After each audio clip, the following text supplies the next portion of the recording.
Miami Lane. And I'm Derek. We're always heading off to interesting places to bring you insider tips on where you might want to be going next. I make sure the guy's point of view is represented. And I take care of the girls.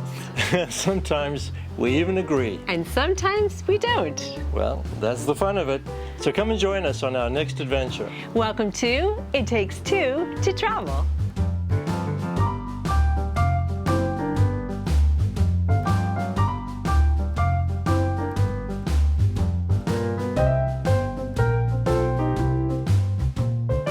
For our next trip, we were looking for somewhere exotic, yet nearby and easy to get to. The solution?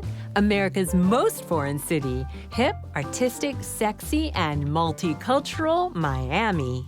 Miami International is a major hub for many airlines and one of American Airlines' biggest, with plenty of flights from all over the U.S.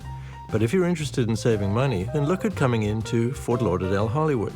There are tons of flights there from major hubs like LA, Chicago, and especially New York. You'll certainly need a car when you get to Miami, and there are plenty of rental options, starting at about $15 a day, depending on the season. I'll leave the logistics to you, Captain Derek, but the number one reason to come is the fun. Miami is a city of big events with glamour and excitement, tremendous people watching, shopping, and restaurants. We decided on a 4-day trip and set a budget of $1,500 to cover everything. We'll keep tabs as we go along. Derek and I wanted to stay on South Beach, but paying $600 or $700 a night to stay at some of the famous places was not on our agenda. Word of warning, a pretty Art Deco facade doesn't always mean you're gonna love the room. The Shepley is the hotel we picked, based on great reviews on TripAdvisor, plus a rate of under $200 a night, which is incredibly reasonable for Miami Beach. We really loved the elegant and spacious room, and ladies, the bathroom was awesome. The location was perfect, close to the beach and Lincoln Road, where we'll head later for lunch. But first, we're gonna check out downtown Miami. After crossing the causeway from Miami Beach to downtown Miami, we discovered the Freedom Tower, which is to Miami what Ellis Island is to New York.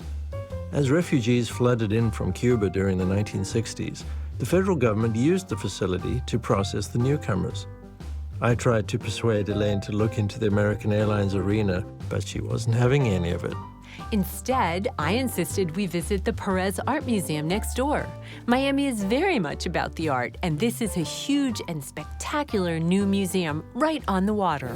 As we walked up to the museum, we saw the most amazing architecture of this place. What is the story behind that? Yeah, it's really a special museum. There's nothing else like it in the world. Right. Designed by Herzog and de Meuron, prize-winning architects. Right. They were inspired actually by the stilt houses here in the Biscayne Bay. When did the museum actually open? We opened the beginning of December 2013. We opened for the International Art World. It was Art Week or Art Basel here in Miami. So why do you think Miami has become such an international art center? It's incredible. You know, this is a really creative community. It's very international. It's really warm and a great culture for creativity. There seems to be a growing trend with private family collections. Here in Miami, I know there's the De La Cruz, the Rubel. How does this affect big public institutions like yours? Museums are not in a position to be acquiring those kinds of art, works of art. So we borrow from them and we put them in context with our own collection and with the story that we tell as an institution. Let's go see Gary Simmons. Now we're echoing in this beautiful gallery. I love this gallery. The height of the gallery, the windows, again, it's really a special space. This gallery is one of my favorites. It was interested in the boxing history in Miami, which there's an extensive boxing history in Miami, which none of us would have known. Gym. Exactly, there you go. Good for you. Freddie Pacheco, Muhammad Ali fought here once, I believe. Indeed. Now, see, you guys are good. I did not know that. History buffs. So here he's referencing that, and of course then referencing the kind of words that we might have used to describe a boxer during that time. Leanne took us through the permanent collection and super cool special exhibits. The Perez is now a major museum on the world art scene, and even the reluctant Derek enjoyed the visit. The architecture is stunning. It's reminiscent of other great museums on the water, like the Tate Gallery in London. Inside and out, you will love it. There's a wonderful cafe and a gorgeous outdoor patio. make sure you put it on the top of your must-visit list. Leanne, I can't thank you enough for the time you've taken today. Absolutely. It's such a pleasure to meet you. My pleasure. It's a thrill. What a great facility. Thank you. Come back soon. We will. Derek, this is an amazing facility, and I think I see an amazing shopping opportunity over there, so give me 5. Okay, it's all yours.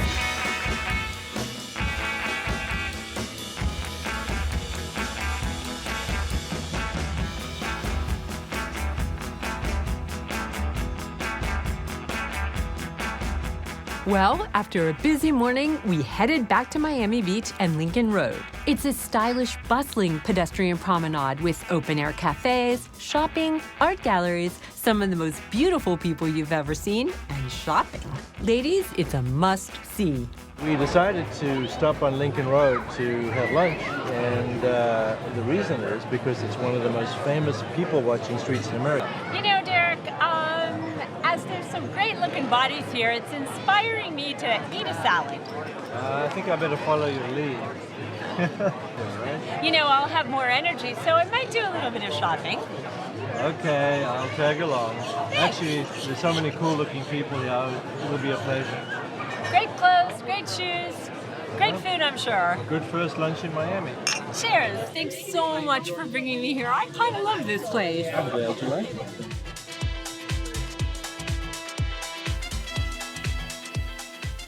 Here we are at tourhelicopter.com with Tom Pendos, the chief pilot, and he's going to give us the overview of Miami that I promised Elaine as a big surprise, right, Elaine? I am so excited. You should be. So Tom, where are we going to go today?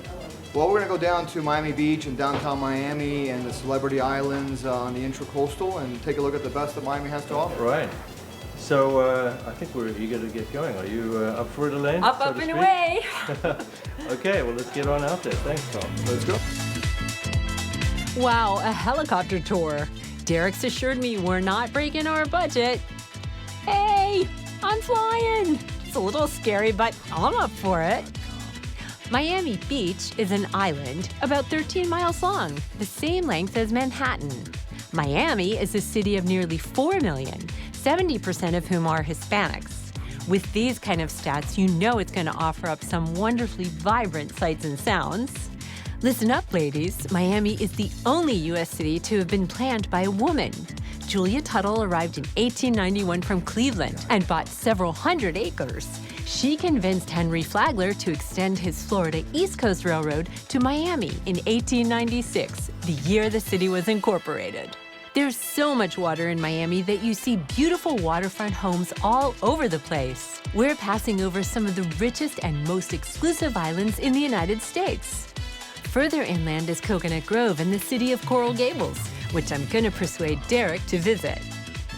Fisher Island ahead of us is by invitation only. Well, Elaine, what happens if I can get us an invite? Not sure I can on this visit, but I would love to own some of the homes that we see down below us here. Tom, the pilot, tells me that these are some of the most expensive homes anywhere in the country. You know, I wanted Elaine to be able to get an overview of the city and impress her a little bit. Miami's a big place, so we have to pick and choose where we head next. But one of the great benefits of the helicopter ride is realizing what a beautiful place this is. It's going to be tough to choose where we go next. Tonight we came to a famous restaurant, or at least the locals know that it's famous, called El Pub in Little Havana. El Pub is really a family business. The brother and sister team of Joe and Gisela Rivera do a great job. Well, actually, one thing that I do highly recommend is the masita de puerco.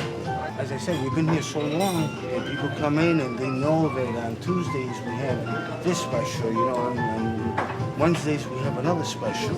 Thanks for stopping by and Thank you. sharing some time with us. Thank you. Thanks. Great to for your meet time. you. Likewise. Thank you. See you later. All right, let's eat. Okay.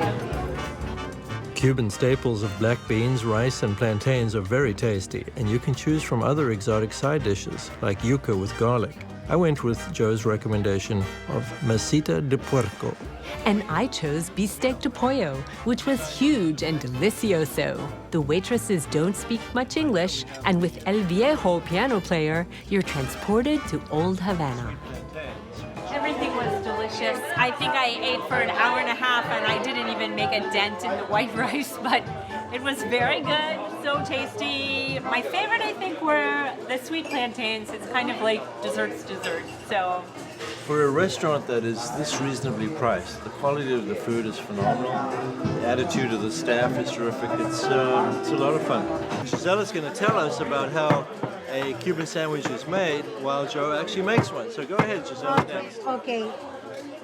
The Cuban bread, we put a little bit of butter, the ham.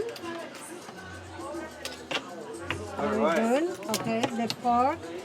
Now he's gonna put the sweet cheese. Now? A little bit of mustard and few pickles. That's gonna make a delicious Cuban sandwich. See? A nightmare for Weight Watchers, a delight for epicures. Time to dance off some calories. We just love the uninhibited attitude of people here. The Viernes Culturales Festival is a blast with drummers, music on the streets, open house at art galleries, and dancing by people of all ages. You'd never believe you're in America. I made Derek get a pre-dawn, Yes, and you we did. drove about an hour down here to Everglades National Park. Right now, we are here just as the sun came up. There's so much bird life, so much wildlife, and it's about Well, for example, I this- think I'm seeing this dude right right next here. to me is an anhinga. You can really see the way that his feathers are patterned in the back. He doesn't seem to care that we're Yeah. like an inch away from him. Hello, anhinga. Having a good day? He's waiting for his morning breakfast. We've seen a lot of fish jumping, and we're Right. also on the hunt for gators. This it's interesting that this is only an hour from Miami Beach, but it's a really different world from Miami It's a Beach. world away from Miami Beach. Right. So even though this Anhinga Trail sounds like it's a long way, actually it's only about half a mile. And you can walk it in half an hour and see an amazing amount of wildlife, and that's what we're busy doing. So come along with us. They call the Everglades the widest river in the world, or a river of grass. That's because Florida is so flat that the water flows very, very slowly from Lake Okeechobee into Florida Bay. Derek went on ahead hunting for big game, but what I like to do is take some time and look at the diversity of plants. There's all kinds of air plants, plants I don't know the names of, pond apple trees. Anyway, look how beautiful that is.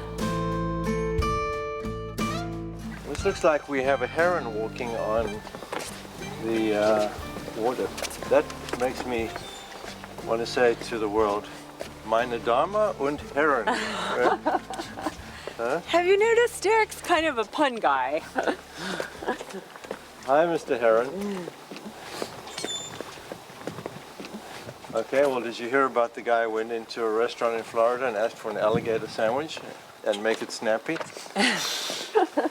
Okay. I think one reason you love me is because I laugh at all your bad jokes. As Derek would say, there's a slew of animals and birds here at the slough.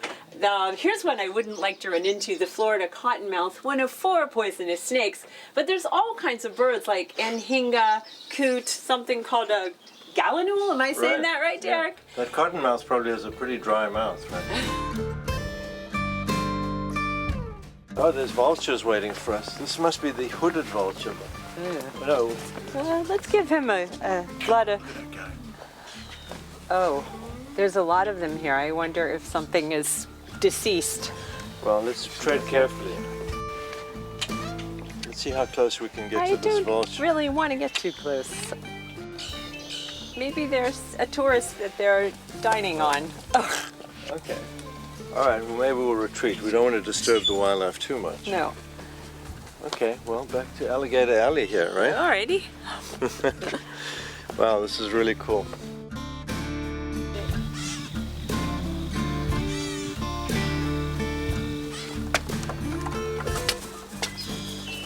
I have to find our way through here, Elaine. Clear the trail.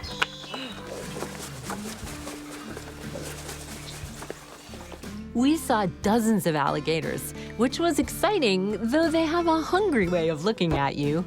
We just love this serene and beautiful place with all the wildlife going about their business very nearby. Derek is a South African by birth, so he can't get enough of safari experiences.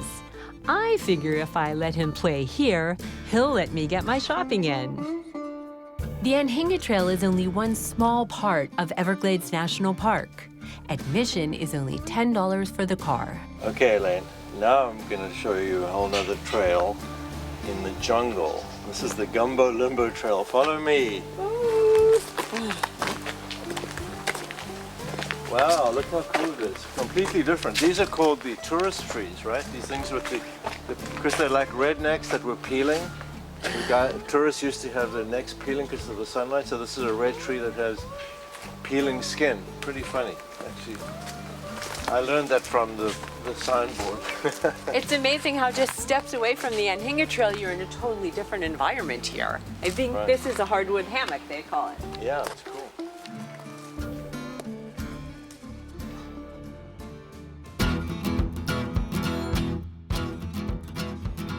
After we left the Everglades National Park, we made our way north through the beautiful agricultural area known as the Redlands, named for the red soil. Our first stop was Robert is Here, a fruit stand with a whole lot of other things, which Miami locals told us was a must-see. Elaine couldn't resist the weird preserves, not to mention the carved coconuts. We got to chat with Robert himself. Well, here we are at Robert is Here, which is one of the most famous fruit stands in the entire world. And we're lucky because today we have the original Robert to join us. Hi, Robert. How you doing? So glad you could make it. I'm always here, so you can get lucky here any day. Yeah. Tell us about the evolution of the store from a small fruit stand to all of this. It's actually a strange, really weird story. My dad was a farmer down here, and he harvested his first crop of cucumbers for the season of 1959. My dad was dead on his luck, dead broke. He had no money to buy boxes for the second harvest. So he went over to the broker. I need my money for the cucumbers I first picked so I can buy boxes and pick new cucumbers. We didn't sell them. I guess the market got real cheap. And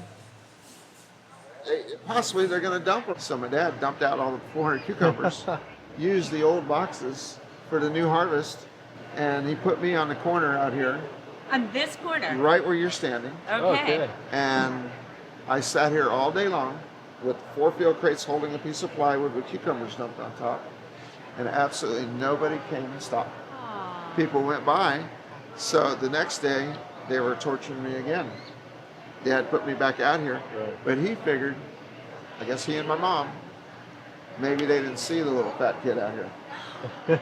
So they put a big old sign saying Robert is here. But anyway, that day with the sign, I sold out by 12 o'clock. Wow. And I sold the next weekend with my son, and all the way till Christmas break. So you were 6 years old at that time, Yeah. right? And my mom, after Christmas, would set the store up and leave a bucket. Right. And if you bought anything, you put money in that bucket. Yeah. And she made a deal with the bus driver. Instead of bringing me home, they let me off on the corner over here. I'd walk across, gather up the money out of the coffee can. Mm-hmm. By the time I turned 14, a piece of property came for sale over here. And Mom suggested that maybe I should buy it. So at 14, I bought a 10-acre piece of property. What did you pay for the 10 acres? $27,000. Wow. Oh. And I bought it cash outright. Wow. From your proceeds from age 6 to 14? Yeah. Holy cow! Or shall I say holy tomato? And then I bought properties, little one here, little one there, until I acquired quite a bit and got them producing. And then Hurricane Andrew hit. And Hurricane Andrew caught me everything I had. After Andrew, we rebuilt. When we had too many strawberries, my mom couldn't make enough preserves because we had more, because we used to pack our own strawberries. And all the rejects, we'd have to start throwing them away because she couldn't do. Right. I said, how about we open up a little milkshake stand and do strawberry? And then the kids that I hired, I tell them, anything you want to venture with, let's practice. Whatever you want to make a milkshake, we'll make all different flavors. And these kids now are in their 40s and 50s, you know, but it's just evolved. And then all my kids went to college and they're all back. How many visitors do you get a day? Well, the Everglades National Park, you got to figure it gets 1 million a year. and I get a high percentage of those. There's a good reason for that. It's a fabulous place. There's such variety, and the milkshakes are terrific. We're going to go and try one right now. We have one waiting for us. Very good. Thanks so much, Robert. Thank you we for really coming by. appreciate Robert, it. great to talk with you. Okay. Thank Good you. luck with continued success. Thank you. What in the world is this heavy thing?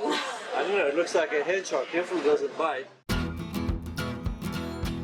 I read about the Redlands in the hotel guidebook, and here we are. We've been to Robert is Here, and that was one awesome shake.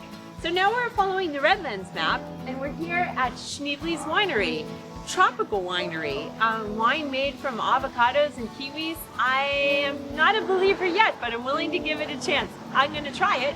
I think Derek will too. And I think next we're off to RF Orchids, so we're gonna follow the map and explore the Redlands. Derek, I met Craig. He's from France. Who better to judge the wine than him? So right now we are tasting Cat 2 Hurricane, a blend of avocado and guava. Let's do it. All right. I wonder what's the percentage?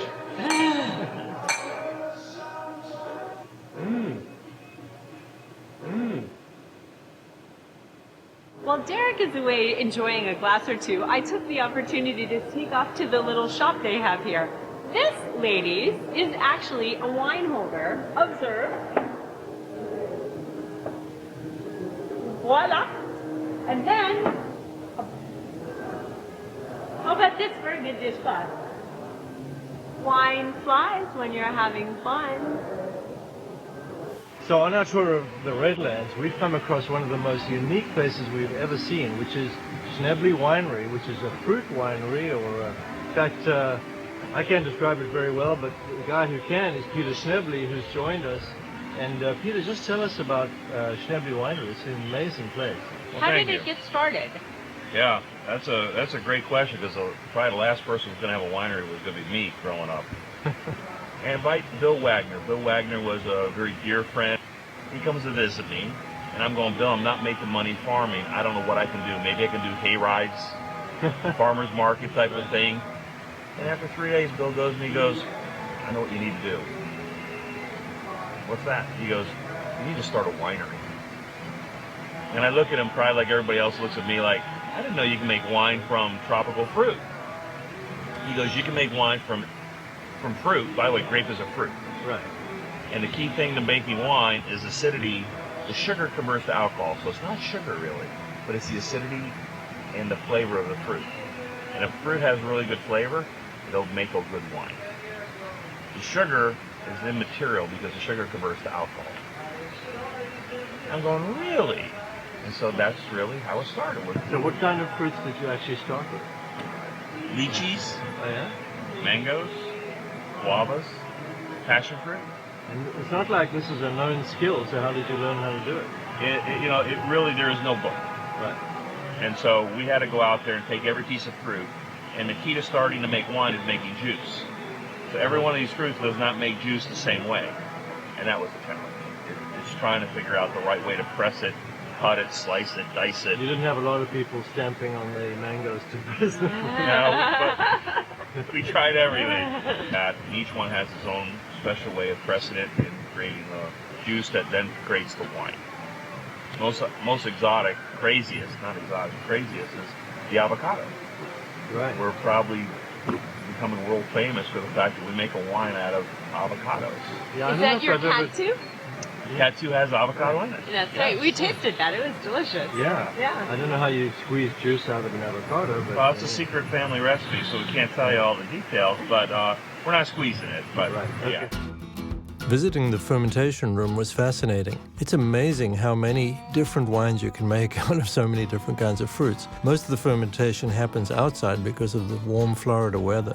But there's more than wine going on at Schneebly Winery. This is a place with ambition. There's a brewery and a great new restaurant where they've lured a famous chef from Miami to come and run it. So this is a place you really want to visit. There's music, fun for the whole family. Good place for us to be. Let's go have a drink. Thanks, Peter. It's a You're great welcome. pleasure to talk to you. Thanks for stopping by. Thank you. So Elaine persuaded me to come to this orchid place called RF Orchids, and she disappeared immediately somewhere in here among all these amazing flowers. So Not typically a guy thing, but it looks like it could be fairly interesting. So follow me, let's go in and check the place out. Actually, there's about 25,000 kinds of orchids, so this place looks like it has about half of them. She's back here somewhere, probably buying an orchid. Elaine! Can't find her. Need some breaks. Oh, there's Elaine, come over here. Where did you disappear to? You've been hiding behind the orchids, right? I was getting the brochure, and I don't know how we can get them home, but I love flowers, and I just love looking around. Let's see what else is around. Let's look over here. Derek, this is actually a bromeliad. I've never seen one bloom. Smell it. Am I impressed by that? Well, I am. Okay. I'll trade in my guy card for a second and say it looks pretty cool looking too. It's beautiful and it smells lovely. And here I am surrounded by flowers, and I said I wasn't going to do girly things, and you got me. What can I tell you? We'll see you later. One great thing about the Redlands is the tremendous variety. We visited the unique Fruit and Spice Park, which gives great tours and tastings of all kinds of fruit. It's the only place like it in the country. Of course, Derek tried everything. Even the jackfruit, that weird green thing we saw earlier at Robert is here. Here's the inside of the jackfruit that we saw earlier. This is emoji. How do you know? So that beautiful tree out front was Acacia bakerjana, a medium-sized deciduous tree from Thailand. We're lucky to have seen it blooming. Elaine? Yes. How about a soursop juice? What do you think? Could be good. How about some lychee? No lychee for Mimi, thanks. Then we ran across this amazing and beautiful Buddhist monastery. Not quite what we were expecting in South Florida. It turns out there's a large Asian population in Miami and some excellent Thai and Vietnamese restaurants. The monks were really welcoming, and the gorgeous gardens and beautiful temple made for a really relaxing change of pace. All this variety made us hungry. I found a cute place called the White Lion Cafe in nearby Homestead, so that's where we're headed for a late lunch. This place has a whimsical retro rock and roll feel with huge sandwiches and friendly service at very reasonable prices.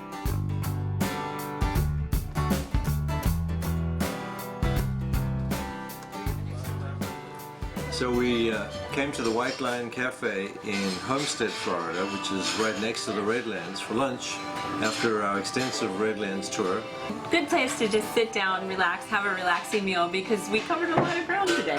Sure did. Yep. So, see you later. After lunch, it was time to indulge at this kooky bakery I heard about, Now's Berry Farm. It's only open a few months a year. So we're here at Now's Berry Farm, famous for their baked goods, especially their cinnamon buns. Derek did not want to wait in this line, which is probably 20 minutes or a half an hour, but I'm not leaving without those cinnamon buns. So Tom, this is Elaine and I'm Derek from It Takes Two to Travel. Just keep mixing. What's the history of this place? The history goes back 1956. Wow. Two brothers started growing strawberries. One of their wives baked a couple of cookies. Someone said you could sell those. She started making cookies. And then she had two little girls. One of them was my wife. And she'd bake when she could. She started making cinnamon rolls when she could. Just two people. They moved in this building in 1966. Actually, that used to be the bedroom. Right. So my wife was actually raised in a barn. But how are her manners? Her manners are pretty good. Okay. Right? Well, can you say how many buns a day you make on a weekend? We don't give that number out. We just say a lot. A lot. Yeah, I can tell that it's a lot. And you sell a lot of milkshakes too, right? Yes, we do. We have a coffee milkshake. All right. Made with my coffee. Okay. The Bald Baker's Blend coffee.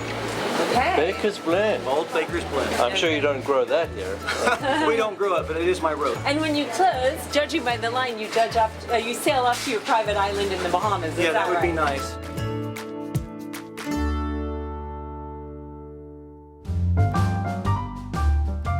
On our third day in Miami, we headed for Coral Gables, which is a city within a city, being completely surrounded by Miami. Yes, Derek had his safari day.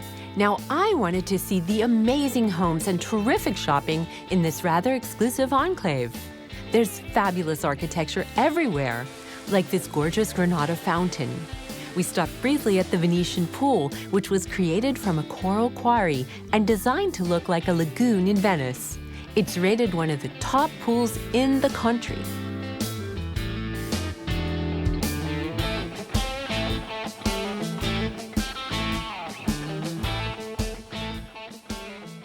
Then we absolutely had to see the spectacular Biltmore Hotel. This gorgeous resort was inspired by famous castles in Spain and was built in 1926 at a cost of $10 million. Careful. I owe you for that one. Beautiful, huh? Did you swim a lap in this pool? Yeah, good. I don't know, that's a pretty big lap. The rooms are gorgeous, reminiscent of the Waldorf Astoria in New York. In fact, it was built by the same architects. The Biltmore is a resort with beautiful restaurants tucked away in the courtyards and a spectacular golf course rated as one of the best public courses in the country. You can do a round here for as little as $40.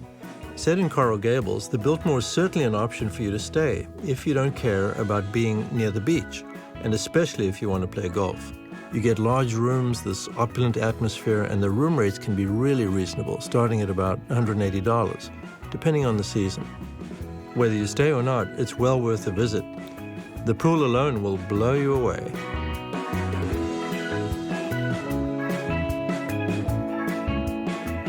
This is what Derek looked like this morning when he woke up. He was not a happy camper. Too much nightlife last night. I don't know.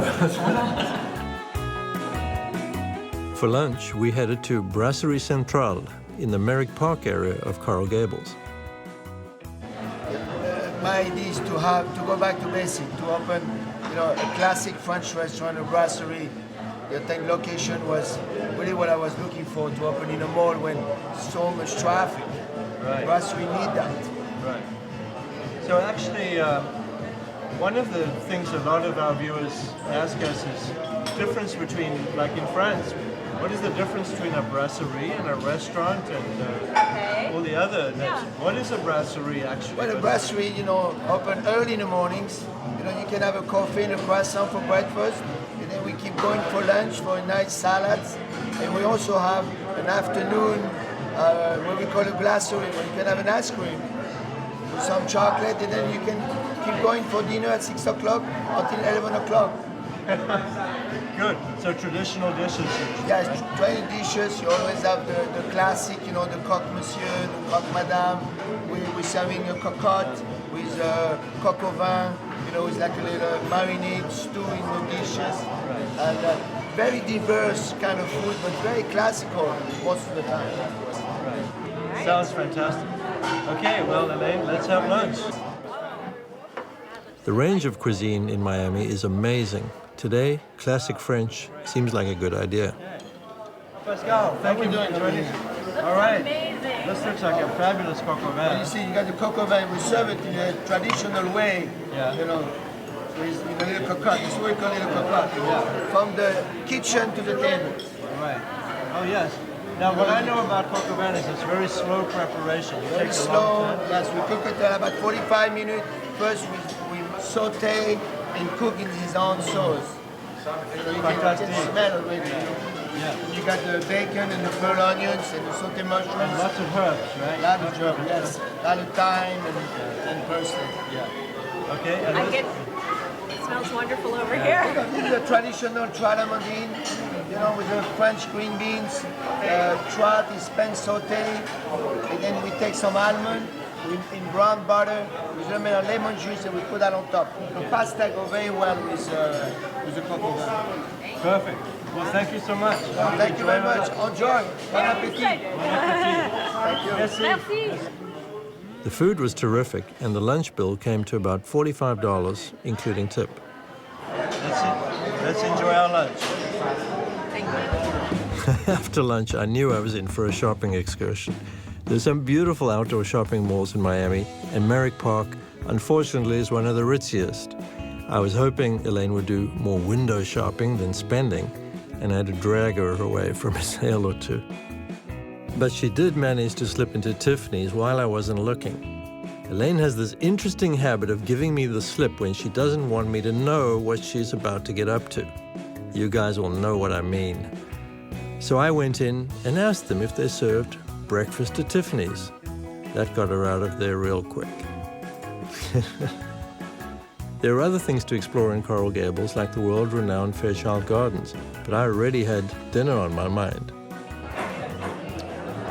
So for dinner, we decided to stop at this really romantic spot called Love is Blind.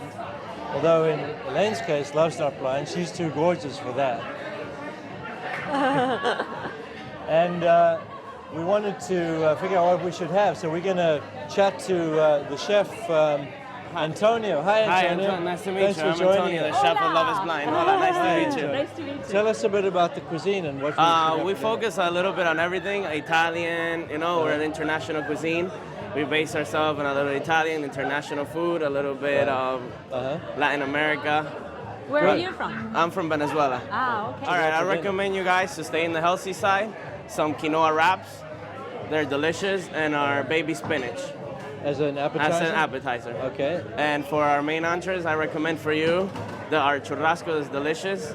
We leave it marinating overnight for the next day. And for you, ma'am, I recommend you the sea bass. That sounds amazing. Well, with a creamy vodka sauce. I've never seen this before in a restaurant. It was on the table when we walked in. It's a box to put your cell phone in. And it says, put your phone in here and you'll have a better dining experience and a more intimate relationship.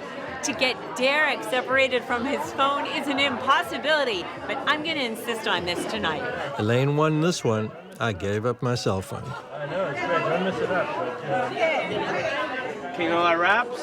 Enjoy. And our baby spinach. Enjoy. Oh, that looks amazing. Thank you so much.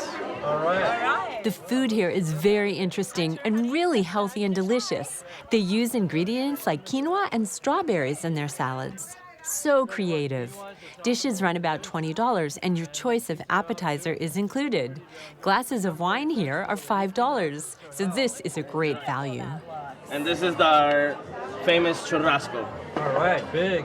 I'm Nobody hungry, does so it that's better great. than the Argentinians, right? Yeah, we do it better than them. Thank Enjoy. You. Thank you so much. Wow, Elaine. Looks great. That is one beautiful piece of fish. I know, the seafood here is terrific, actually. Yep. All right, let's go. Let's All do right. it. Okay. I tell you what, Miami's been a surprisingly good restaurant city. There's a ton of great restaurants, all kinds of cuisines, and the quality of the food is exceptional. Every meal we've had has been terrific. Reasonable prices as well, which is great to always find.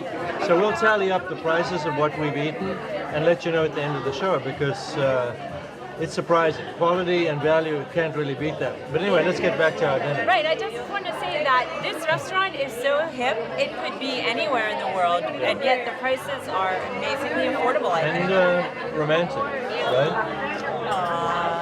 Let's have dinner. All right.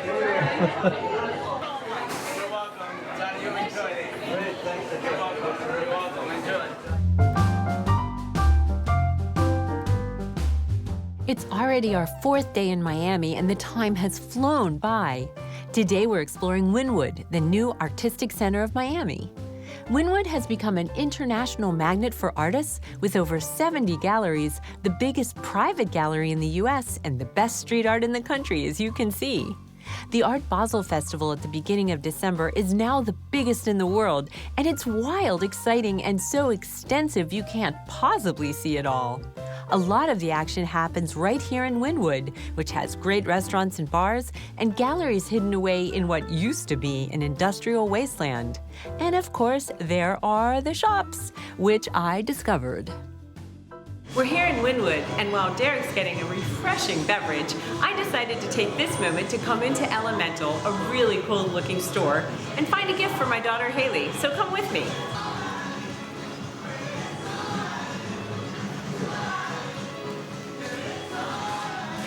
Okay, bingo, I think I found it. This looks like a great carry everything bag. She's gonna love it, I'm gonna get it. Meanwhile, I'm doing what I often do, waiting for Elaine. When she finally showed up, she tells me she bought a purse. When I ask her who needs another purse, she gave me a look like I was the crazy one.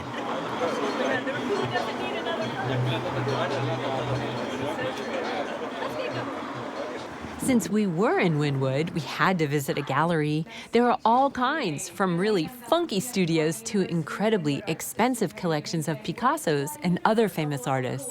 It's fun to explore the variety of places, and the people here are fascinating too. And when you get home, what do people do with them? Well, you can put them on your guitars. Sometimes I make even bigger ones for room installations. You can actually remove them and reuse them thousands of times. So a lot of people like to put them on their laptops or pretty much anywhere you want to showcase a little bit of Wynwood. And Cool. It's really fun. Thank you. My pleasure. A day without Cuban coffee, or shall I say café con leche, in Miami is like a day without sunshine. I have to have it every single day. But this one over here, he's a fussy man. He only drinks cafe Americano. What's up with that? I like my American coffee, what can I tell you? The other stuff is high octane and I'd rather sleep tonight. One word, boring. No, smart. I would like a cafe con leche, no sugar, but with a Splenda. Muy bueno. We had spent 4 days in Miami without ever getting to the beach, so I insisted to Elaine that I get some beach time. She's headed off for a walk up the long promenade that goes up and down Miami Beach, but I'm headed for the sand. There are seldom any waves here, but the water is clean, clear, and warm all year round. There's beach just like this along the whole 13-mile length of Miami Beach, so the beaches aren't crowded and the parking is relatively easy and cheap.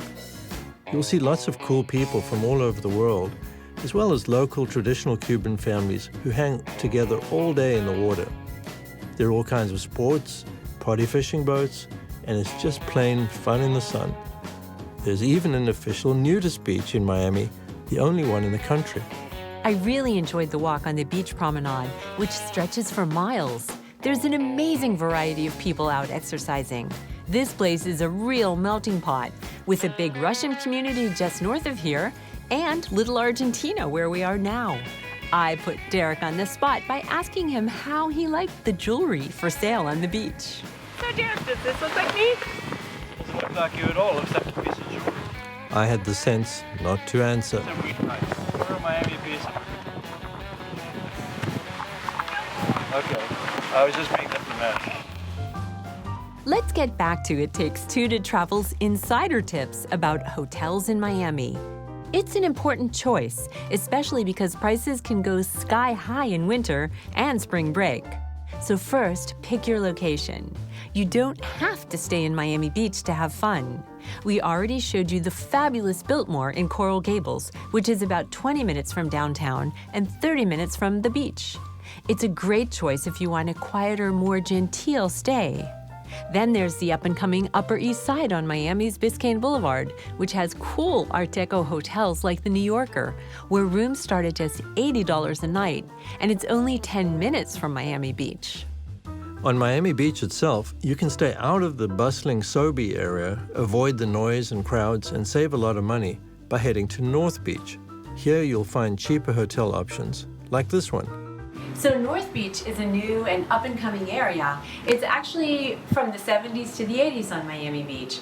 It's only 2 or 3 blocks from the ocean, and the hotels here are quaint and a lot less expensive than in South Beach. This one that we're going to look at, for example, runs between $110 to $190 depending on high or low season. Come and see it. Very nice. And the bonus, it even has a little kitchenette so you can have your coffee in the morning. The Baltic Hotel books up early, so plan ahead. So for an exotic vacation, this was a great deal. And we managed to bring it all in on our budget of $1,500, air and hotel included. The reasonable restaurants we chose really helped, and they were delicious. To finish off my guy's outdoor day, Elaine and I went kayaking out to Biscayne Bay, along the picturesque canals full of iguanas and other life. We even saw dolphins and manatees right here in the city. It was the perfect way to cap off 4 great days in Miami, which makes it onto the list of our special places. We loved Miami. Thanks for journeying along with us. Derek and I will be back soon to take you on another great trip. See you on the next It Takes Two to Travel.